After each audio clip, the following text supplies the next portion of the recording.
Today's topic is, could God have used evolution? This is actually a letter which was written to Bishop Martinelli of the UAE, dated 7th of May 2024. The background is that in May 2023 of last year, His Excellency Bishop Martinelli commenced his first pastoral visit at St. Mary's Catholic Church, Dubai, as he took over from the previous bishop, Bishop Paul Hinder. Now, I took the opportunity to schedule an appointment with our bishop. The reason was that I wanted to discuss the prospect and possibility of hosting a seminar on evolution and creation with the help of the Colby Center for the Study of Creation, which is a lay Catholic apostolate dedicated to the confrontation of the godless subject of evolution, which has become the bedrock of modern science, based purely on ideology than based on scientific evidence and the scientific method. What prompted and encouraged me was that our new bishop, His Excellency Bishop Martinelli, repeatedly quoted the late Pope Benedict XVI during his homilies at St. Mary's Church in Dubai. What he quoted, quote, "We are not some casual and meaningless product of evolution. Each of us is the result of a thought of God. Each of us is willed, each of us is loved, each of us is necessary." End quote. Emphasis all mine. So you see, I had long been following debates, discussions, seminars, blogs, videos for some time, given around 10 to 15 years or more. And I had come to the irreconcilable conclusion that evolution is untenable. So what I also saw happening within the Catholic Church was the abandonment of the universal teaching, which was previously taught and held as an article of faith, and fact, for almost 2000 years by the Church, that of the subject of special and divine creation. Neo-scholastics, so-called Thomists of the Enlightenment age, and the modern priestly academicians from every order or society within the Catholic Church, be it the Jesuits, Franciscans, Dominicans, or any other order society worth mentioning, were merrily following the Pied Piper of evolution and repeatedly pushing the subject of special creation off the shelf, even within their own catechesis. Suddenly, we were being told by our priests and Catholic educators that Genesis, especially that of the creation passages in the first few chapters, should be treated as allegorical or poetic literature and should not be considered literally. Suddenly, we went from the creation by God being a supernatural and miraculous event, somewhere until the early 1900s, that is, to Pope Francis making this personal non-magisterial innuendo in 2014. Quote, "When we read about creation in Genesis, we run the risk of imagining God was a magician with a magic wand, able to do everything. But that is not so." Now, this quote by itself is a subject for a separate blog, and I'll come back to it perhaps at a later stage. But the inconsistencies in that one statement from the current pontiff was glaring and obvious. Catholics were now being indoctrinated into selectively believing in miracles such as the virgin birth of Jesus, the miracles performed by Jesus, especially that of the miracle of changing water into wine at Cana, the multiplications of fish and loaves, the resurrection of Jesus, the miracle of transubstantiation, that is, the transformation of ordinary bread and wine into Jesus' own body and blood at every Mass that takes place, and the apparitions of Mother Mary in places like Fatima and Lourdes, amidst a few other places. So you see, Catholics were suddenly being led to believe all the above and more, that is, miracles I'm referring to, while now having to strangely disbelieve that God could have performed a miracle in the creation of all things as detailed in Genesis chapter 1 to 3. God was not a magician according to Pope Francis. But who in his right mind was claiming that God was a magician? So I had been happy to correspond with the founder of the Colby Center, that is Mr. Hugh Owen, who to my mind and knowledge is one of the few people who, along with the team that stands alongside him, defends the actual traditional Catholic stance unremittingly despite all the possible hostility, challenges, and disappointments that come their way in the heartbreaking and embarrassing stance taken by the majority of Catholic theologians today on the subject of evolution and special creation. So, back to our discussion with His Excellency Bishop Martinelli. So, when I met him, he was seemingly cordial, listening to us politely, and who received from us the letter we handed over to him detailing our views on this subject. As a casual defense or explanation, His Excellency Bishop Martinelli made the often heard recourse of the uninitiated Catholic on this subject. The statement being that, quote, God could have used evolution, end quote. Now, I did not offer any argument to his explanation at the point of meeting him, when we met him, out of respect and politeness, since it was our first meeting with him, also knowing fully well that any statements or arguments made would need a thorough and detailed discussion and explanation, which may have not been the best thing to do considering the limited time we were allotted with His Excellency Bishop Martinelli. We left the bishop hoping that we would be allowed a further meeting on the subject. Now, this was unfortunately not to be. In May of this year, that's 2024, when His Excellency Bishop Martinelli held his second pastoral visit in St. Mary's Church in Dubai, we made it a point to meet him again. However, instead of meeting him privately, we thought it best to meet him during one of his public audiences. My wife and me, along with our children, attended his question and answer session with the Young Adults Ministry. During the Q&A, we reminded His Excellency Bishop Martinelli of our meeting the previous year. And we handed over our response to him to the statement that he had made the previous year, that God could have used evolution. I cited a few other concerns I had, especially in light of such atheistic and naturalistic science being taught to our children, and the impact that the sins of the flesh, especially with regard to irregular unions, was having on the world in general. His Excellency Bishop Martinelli seemed to avoid the subject of evolution by stating that it was a large and complicated subject which would need a lot of time. He did foster an attempt to respond to the subject by taking a generalized view of the subject, and he responded. I'm quoting from our meeting with him, which was recorded on camera. Although I won't share the video, this is a transcript of it. This is a direct quote of his, maybe paraphrased in a few places. So I'm quoting directly from Bishop Martinelli. Quote, "What we need is to understand that life is a gift from God. But I think first of all, what we need now, especially the negative understanding of evolution, is that life has no meaning. Therefore, the story of creation is exactly the contrary. To say the creation, each of us is part of the design of the Lord. So we are not by chance on earth. We are wanted, we are chosen, therefore we are honored because we are loved, and life is a vocation." End quote. Okay, so I think what I can take out of this summary from His Excellency Bishop Martinelli is that life is a gift of God, and we need to understand the negative implications of evolution in context with that life has no meaning. And the story of creation is basically saying something to the contrary, that is, life has meaning. Okay, and to that extent, we are all created, we are wanted, we are honored, we are loved, etc. And life is a vocation, etc. Okay, that was it. There was no promise of fostering a further dialogue or pastoral listening meeting with us.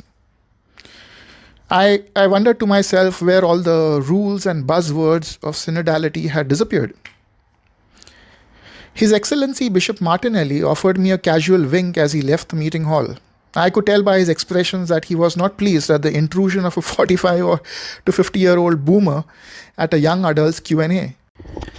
Now, nevertheless, I followed up our meeting with His Excellency Bishop Martinelli with frequent emails reminding him and his office of our meeting, hoping we would get his views and maybe an actual explanation on why the view that God could have used evolution made more sense.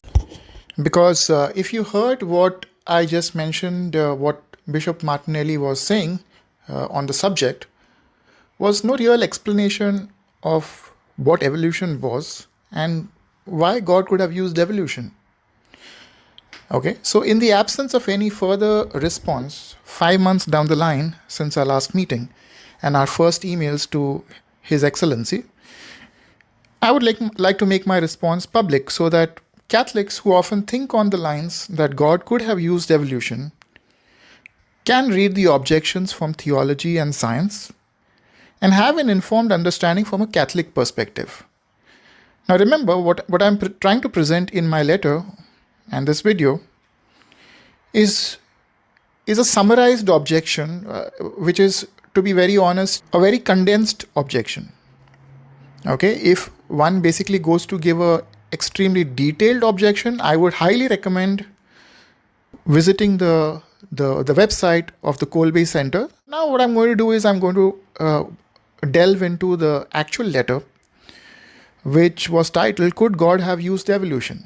A letter to His Excellency Bishop Paolo Martinelli. So this was my letter. I'm reading it verbatim and maybe with a few emphases here and there and a few liberties here and there apart from the original letter, right? So the letter starts with, Your Eminence, greetings. As you have begun your second pastoral visit to St. Mary's Catholic Church in Dubai, I write this letter as a reminder and a follow-up to your first pastoral visit, which took place in May 2023, where I met you personally and discussed the subject of evolution and the prospect of the Kolbe Center for Creation hosting a seminar at St. Mary's Church, Dubai. While I have not received a response or revert from you on the above seminar, I recall that during the discussion with you, you had made a statement citing God could have used evolution. Now, I would like to respond to this, dear Bishop, and I will divide my response to said statement that God could have used evolution into two sections.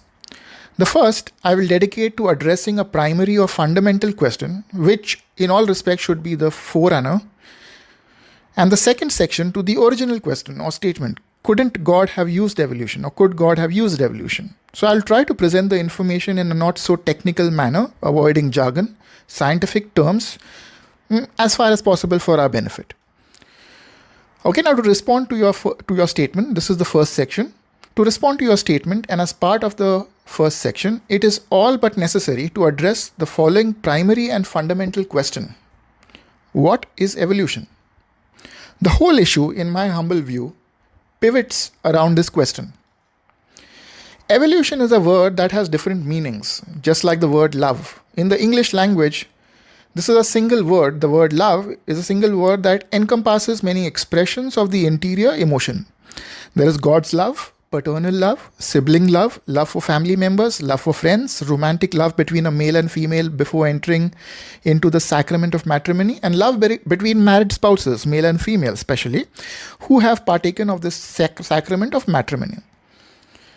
Evolution is a similar term or word. The word evolution is used fairly loosely today. One can talk about the evolution of a city or the evolution of a mobile phone, for example, and one can immediately know that what is being referred to is change or transformation. But that is not the sense, at least not strictly, in which those in the scientific community use the word evolution. Generally speaking, when the word evolution is used in the scientific domain, one needs to understand the context in which it is being used. This is a clincher. The context determines the meaning of the word evolution. Okay? So there are a few main contexts that the word evolution gets used often, which I list below. That is in my letter, all right? So the first one being cosmic evolution or origin evolution. Or rather, let me put it this way, cosmic origin / evolution. The origin of space, time and matter, that is, the Big Bang and its supposed after effect, forming stars, planets from gas clouds and other such matter over a protracted, undefined period of time. All right. The second, where evolution gets used very often, is the origin of life, how life originated. This also encompasses chemical evolution for the basic building blocks of life to develop or combine into the first fortuitous and simple life form. The third, where the word evolution, the third context where the word evolution gets thrown around, is biological evolution, also known as macroevolution. In some places they use the word macroevolution, so I'm going to go with it. The example being that the supposed evolution of man from matter. Okay, so man evolved from simple matter, that is simple chemicals. That is what I mean by macroevolution. That is matter, or from the first primordial chemical building blocks, which I talked about in point number 2. Or the evolution of man from supposed ape-like ancestors. You would have probably heard about this. It's all over the place. Yes, so I'll move on. Point number 4 is evolution being used in the context of biological evolution, also known as microevolution. What is this? Variations within a kind. For example, the word kind is described within the first few chapters of Genesis. So variations within a kind is what would probably consist, or what would form within the context of microevolution or biological evolution within the context of microevolution. Okay, this examples you could probably talk about the beaks of birds, changes in color of the fur of animals, changes in colors of butterflies or moths during certain environmental conditions, etc. So the long and the short of the controversy over evolution is this. From the above listed points which I mentioned, from points number 1 to 4, okay, this is it. Points number 1 to 3 are never observed. Believe it or not, they are never observed. They are only inferred or mainly speculated. Okay, only point number 4, which is microevolution or biological evolution within the context of small changes that happen, or variations within a kind that I mentioned. Only this point is factually observed.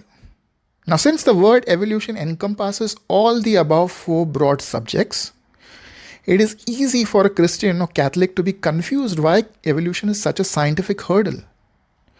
This is because whenever those who reject, object, or cite doubts with evolution, they are talking about the first 3 points. That is cosmic evolution, origin of life, and macroevolution. They have absolutely no problems with point number 4, that is biological evolution in the context of microevolution, or minor changes and variation within a kind of animal. All right?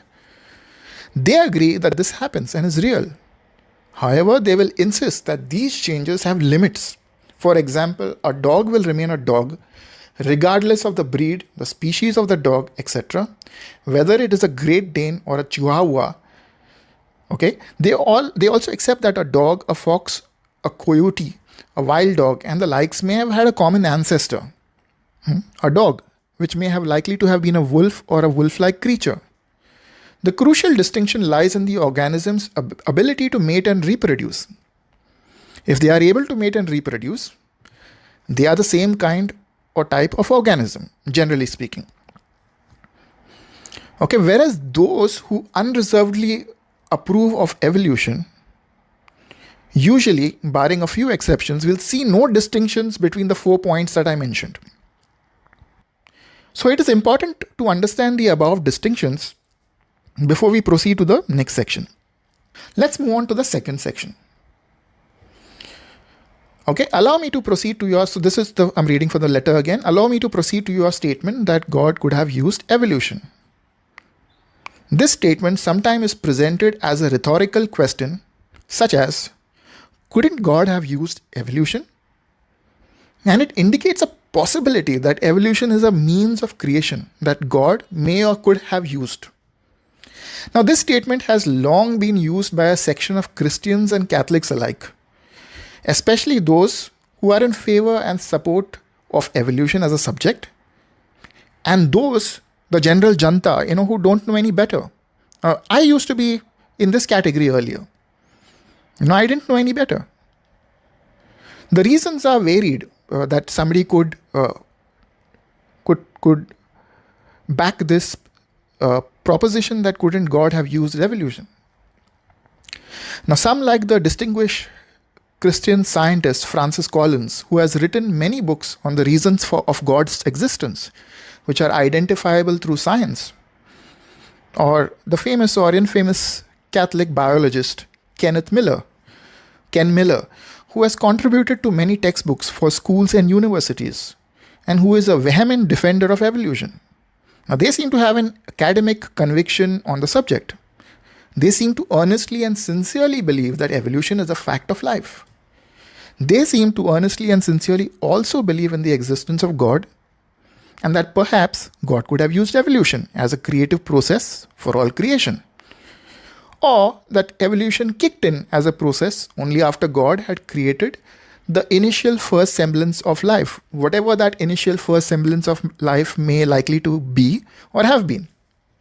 Now, this is an academic view held by quite a few well-meaning Protestant Christians and Catholics alike, who probably fear, subconsciously perhaps, that distancing themselves from such a widely accepted scientific premise or theory can lead to a rejection by the scientific community and by the world at large, similar to the criticism and ridicule experienced and suffered by Catholics in relation to the Galileo controversy.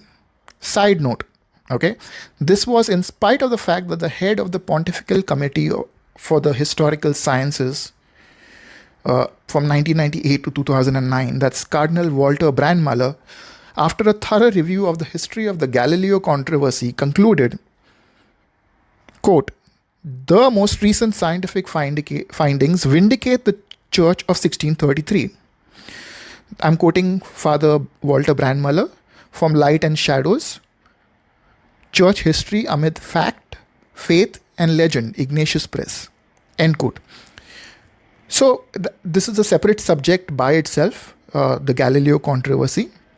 But these modern academic scholars and intellectuals, also likely fear that in order to retain the faith of the younger generation in God and all that is spiritual, it is highly important to marry the creation account in the Bible, that is in the first few chapters of the book of Genesis, with the subject of evolution, so as to save face in the light of archaeological, paleontological, and genetic discoveries that increasingly make it appear that evolution is settled science, and that there is no question that evolution is in doubt. In the minds of these men, there may be bits and pieces that they have yet to completely understand, a few aspects that may be disputed by different scientists. However, the underlying assumption shared by these distinguished people is that evolution is an indisputable fact. The theologians, like the academicians, are also driven by a similar fear and phobia of the Galileo syndrome alike. The attempt to marry the subject of evolution with the creation account in the book of Genesis is usually called theistic evolution. This attempt, as I will try to demonstrate further in this letter, is akin to forcing a square peg into a round hole. A marriage that is not only incompatible theologically, but is also baseless scientifically. Let me begin with the theological and logical problems for the statement or argument that God could have used evolution. The statement God could have used evolution is based on a fundamental fallacy, which is a wrong premise or understanding known as begging the question. In this fallacy, one assumes the central theme that is under dispute to be already true. So in the case of our statement, God could have used evolution, those making it have already assumed that evolution is a scientific fact and true. There is no attempt by them to clarify what context of evolution is being referred to. If you understand what I talked about earlier, those 4 points, right? So, but when they make the aforementioned claim that God could have used evolution, they are usually assuming that the context is that of the origin of life, the cosmic origin, or biological evolution in context with macroevolution. In fact, theological doctrines, teachings, and other approved sources, such as the Catechism of the Catholic Church, crucially contain no formal definition of what is meant by the word evolution. Isn't that strange? Without a clear definition of evolution, what it is and what it isn't, teachers, priests, theologians, and prelates cannot give an adequate answer to the honest and genuine questions that young Catholics usually have about origins. Plain and simple. After all, how does one, especially someone untrained to understand such a question or an answer that God could have used evolution, respond? How could they respond? God could have used origami paper, alphabet soup, or a trained pet dodo bird to create the unknown or known universe. God can use anything, true. But is it a theological certainty? Is it a theological conclusion through the last thousands of years of recorded history in the Bible, followed by the teachings of the collective doctors, saints, and councils of the church, that evolution was the all-encompassing tool that God used? The answer, if one studies the subject extensively, is resoundingly no. Point number 2. Scripture, the fathers, and the decrees on creation from the ecumenical councils, especially Lateran IV and Vatican I, clearly teach that God created all things supernaturally by fiat. In the words of the Roman Catechism of the Council of Trent, the divinity created all things in the beginning. He spoke and they were made. He commanded and they were created. Therefore, it becomes evident that the method adopted by God was speech. God spoke and it was created. Jesus, unsurprisingly, is also known as the Word of God in the book of John. Therefore, Jesus was the word spoken by God who created all things, not evolution. Now, if the early Israelites or Jewish people wanted to say that God used a process that changed one organism to another over a protracted period of time, if that was the divine revelation, which God could have easily given them, then there were other ways for them to do so. But there are no such records forthcoming. This usually leads the theistic evolutionist to perform all sort of scriptural gymnastics or theological gymnastics. Suddenly, the resurrection of Jesus from the dead is to be treated as an article of faith and belief by Catholics and Christians alike. But the first few chapters of Genesis that deals with the creation account, that must be read in context with the people of the times who were writing it. They were far too simple and ignorant, you see. Suddenly and strangely, Catholics are being told by their shepherds to not believe in miracles when it comes to the creation of all things as mentioned in Genesis. This, to me, if you ask me my opinion, is cafeteria Catholicism, where one gets to pick and choose what dogmas of faith, what articles of faith they would like to believe in and what they don't. Okay, it's like a buffet where you go across and choose whatever you like, what you don't like, you leave it aside, right? This is what it boils down to. So let's move on. Point number 3. Another problem that is usually encountered when one attempts to marry evolution with the Bible is that of death, sickness, suffering, and deformity. Now we know that death entered the world only after Adam and Eve disobeyed God. However, we see that in the book of Genesis, the writer mentions that God, after creating, on each specific day, the first day, the second day, uses a phrase, and God saw that it was good. Now, I haven't found many who have been able to satisfactorily explain how the concept of death, sickness, suffering, and deformity can exist as good in the eyes of God, if he indeed did use evolution in the beginning. Why? Simply put, because if God used evolution for creating, then death and its friends would have to come into existence through the evolutionary process as well. So in other words, if God indeed did use evolution to create, then God is responsible for death, not man. Because we all fully understand that it was through sin that death entered the world. So how can one, especially a trained theologian, make the claim that God could have used evolution?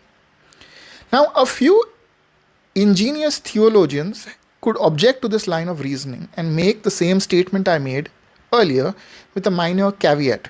That is, God could have used evolution first, but later, only through Adam and Eve's sin, spiritual death occurred. Spiritual death, not physical death. In other words, physical death was never the point of scripture. Now, this argument tends to ignore the fact that if evolution is true, then since the beginning of origin of the first living life form, okay, organisms would have been dying physically, either by natural causes or becoming prey to other creatures. They would have been carriers of various sicknesses. They would have had deformities, abnormalities. They must, in some sense, suffer in the struggle for life.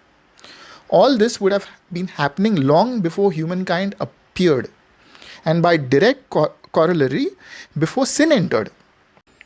What I'm trying to say in all of this is that this theory or this belief that God could have used evolution leads to the direct problem of death, deformity, sickness, etc., existing much before sin entered. Okay, therefore, in other words, what it directly means is that man was not responsible for sin. You see the problem here, which is exactly contrary or polar contradiction to what has been traditionally taught by the Catholic Church all along. Okay, now this juxtaposition does not bode well, as you can understand, either theologically or logically.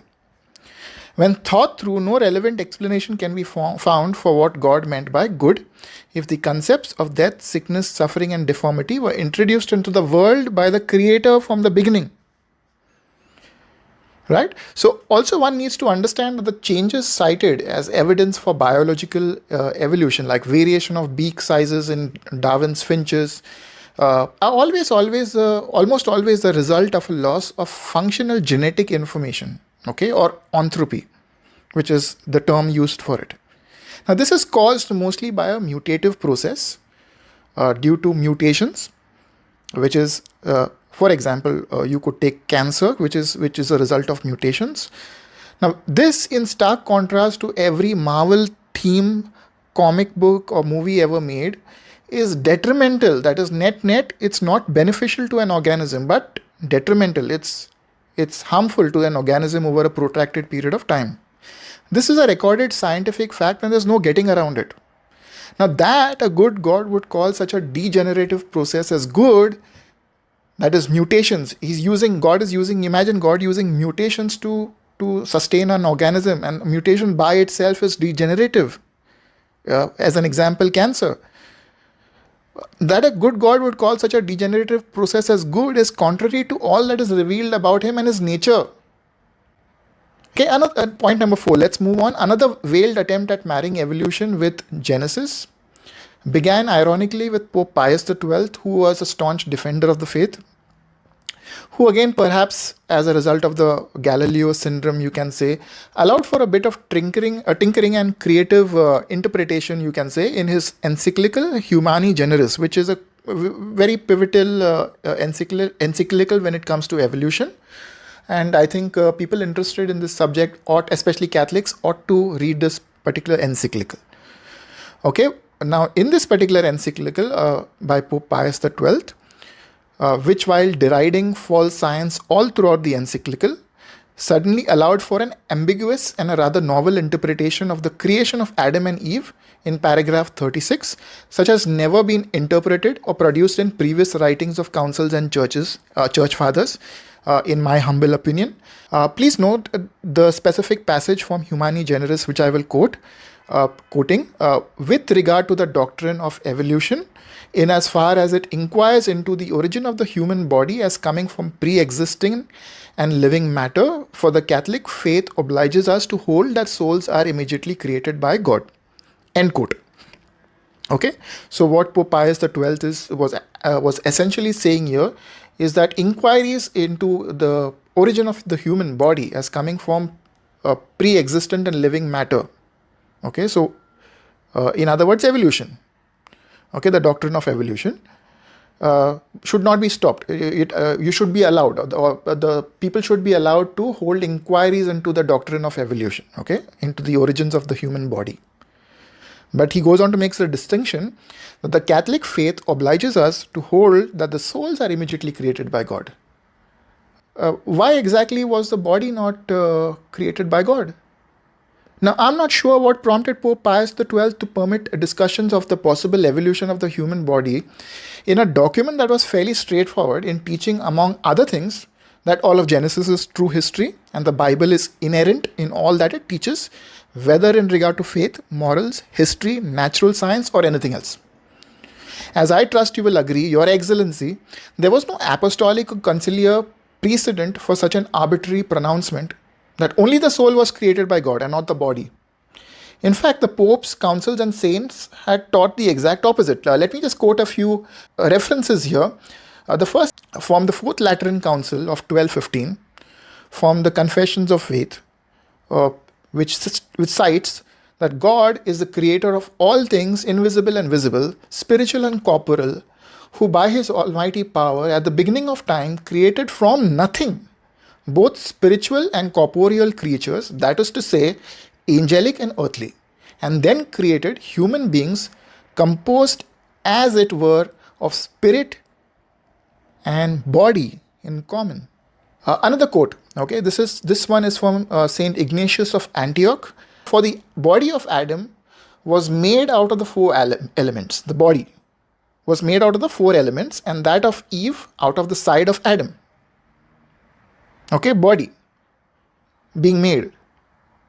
Okay, third citation or reference, an encyclical by Pope Leo XIII. We record what is known to all and cannot be doubted by any, that God, on the sixth day of creation, I'll repeat that, God on the sixth day of creation. Okay, so he's making the distinction here of billions of years and millions of years and all that nonsense. God on the sixth day of creation, having made man from the slime of the earth and having breathed into his face the breath of life, that is the body, gave him a companion whom he miraculously took from the side of Adam when he was locked in sleep. So you cannot doubt that on the sixth day of creation, God made man from the slime of the earth. No evolution mentioned anywhere. Can you find any evolution in this? Okay, so regardless of the reason that Pope Pius XII gave a permission to discuss the hypothesis of human evolution, this should not be construed as a permission to believe or teach it as fact, or even as a possibility or probability, as is being done in most Catholic schools, universities throughout the world today. As regrettable as Pope Pius XII's permission to discuss the evolutionary hypothesis was, it leaves the very burden of proof where it has always been, on those who challenge the literal history, the historical truth of the sacred history of Genesis, not on those who defend it. Okay, let's come to the scientific problems. Okay, scientifically speaking, let's examine the problems for such a claim. The claim being that God could have used evolution. Okay, the fundamental problem with such a claim that God could have used evolution is that it will eventually bring one to the question, face to face with the question, how can one scientifically prove that God used evolution to create? Okay, we're talking about science now, so we have to talk about the scientific method. How can we prove that God used evolution to create? Okay, in contradiction to his word revealed in the Bible, as understood in his church from the beginning, how can we prove scientifically this? The short answer is you cannot. Okay, a general understanding of the definition of science, if one basically just Googles it, okay? Science, I'm quoting here, quote, science, the systematic study of the structure and behavior of the physical and natural world through observation, experimentation, and the testing of theories against the evidence obtained. Okay, this is the end quote, there is absolutely and resolutely no evidence whatsoever that if evolution in context with cosmic evolution, origin of life, biological macroevolution, etc. were even true to begin with, that God was the cause of it. In fact, most scientists and naturalists today will argue that the very opposite proposition is true. That is, that those who ascribe or agree with evolution cannot logically believe in a creator or God, as the mechanism of evolution is primarily driven by natural forces, and they are quite correct. For those who have entered this arena late and who delve deeper into this subject, they will sooner or later realize that science is now owned by the rationalists and naturalists. It has been hijacked and is now moderated and regulated by men in white coats. Gone are the days when the church had science under its belt.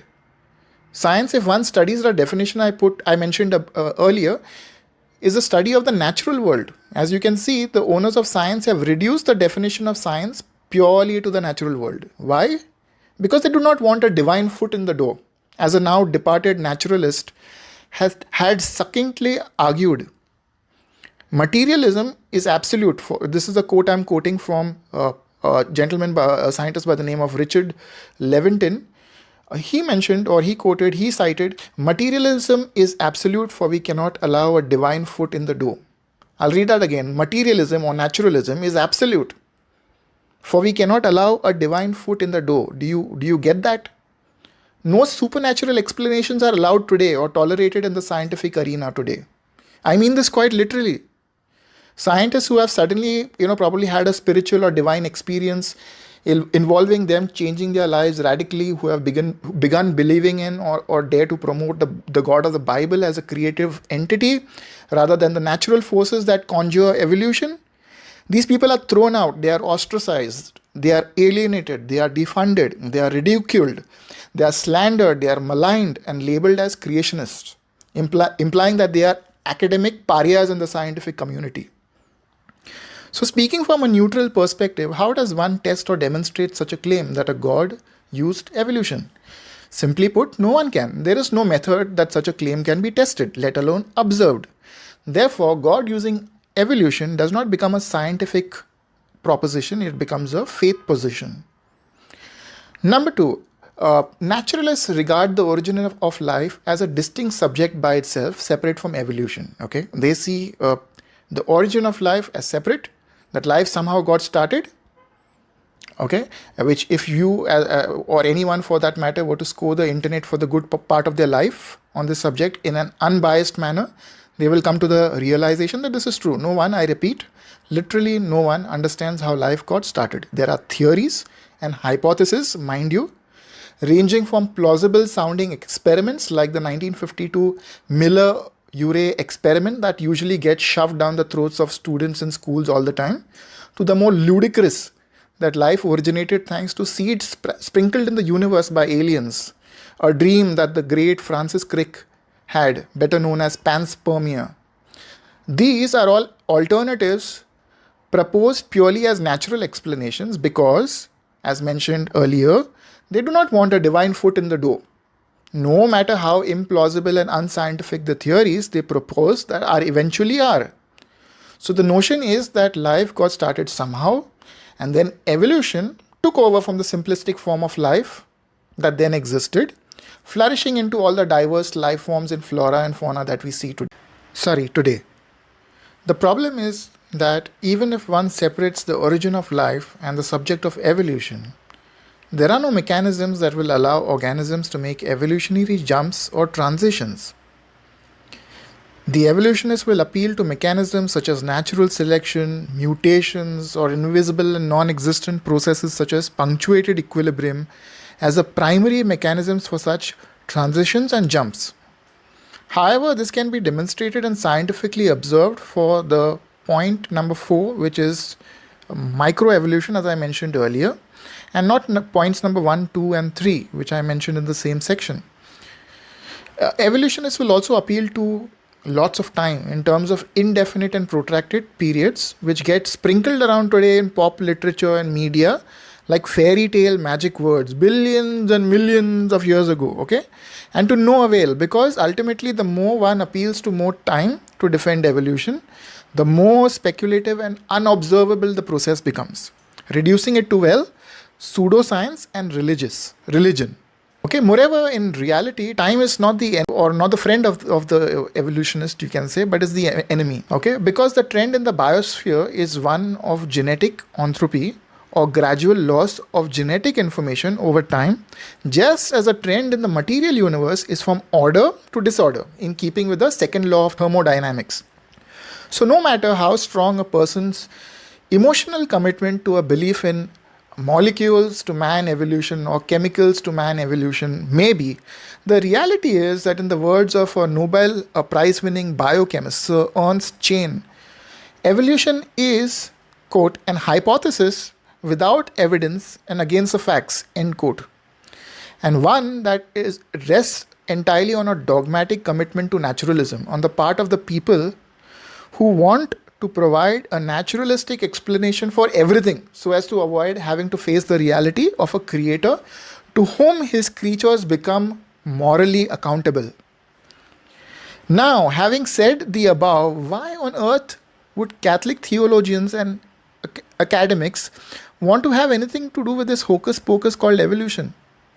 In fact, if anything, we ought to be fighting tooth and nail against it. So, why is the Catholic Church quiet on this issue? Being bystanders and spectators. Not only being bystanders and spectators, but also having consecutive popes such as Pope John Paul II speaking favorably for evolution, and having had the church's own historical teachings on Genesis, especially from chapter 1 to 11, arbitrarily and strangely reduced and termed as allegorical, not literal, since the 1900s. Today, it isn't unusual to find such indoctrination on Genesis chapter 1 to 11 in trainings, catechesis, seminars, and even Bible colleges of the Catholic Church, to begin their educative discourse by qualifying and making disclaimers right at the very outset. The Genesis chapter 1 to 11 is not to be taken literally. Okay, and some of the presentations and discourses, they contain further disclaimers that God could have used evolution. So it is my own view that human respect and the Galileo syndrome have paralyzed the evolution believing leaders of the church to such a degree that the faithful must beg the Queen of Angels, that is Mother Mary, to send her angels to carry our leaders of the church to the roof where Jesus is, break some tiles, lower the paralyzed down into the presence of Jesus so that he can free them from their paralysis. I only hope that when the Lord Jesus frees the shepherds of the church from this paralysis, he will grant them the grace of true repentance. And I hope he does not cast them into the outer darkness for failing to preserve and teach the faith as it was handed down from the apostles, as ought to have been the case. Thank you, and God bless you.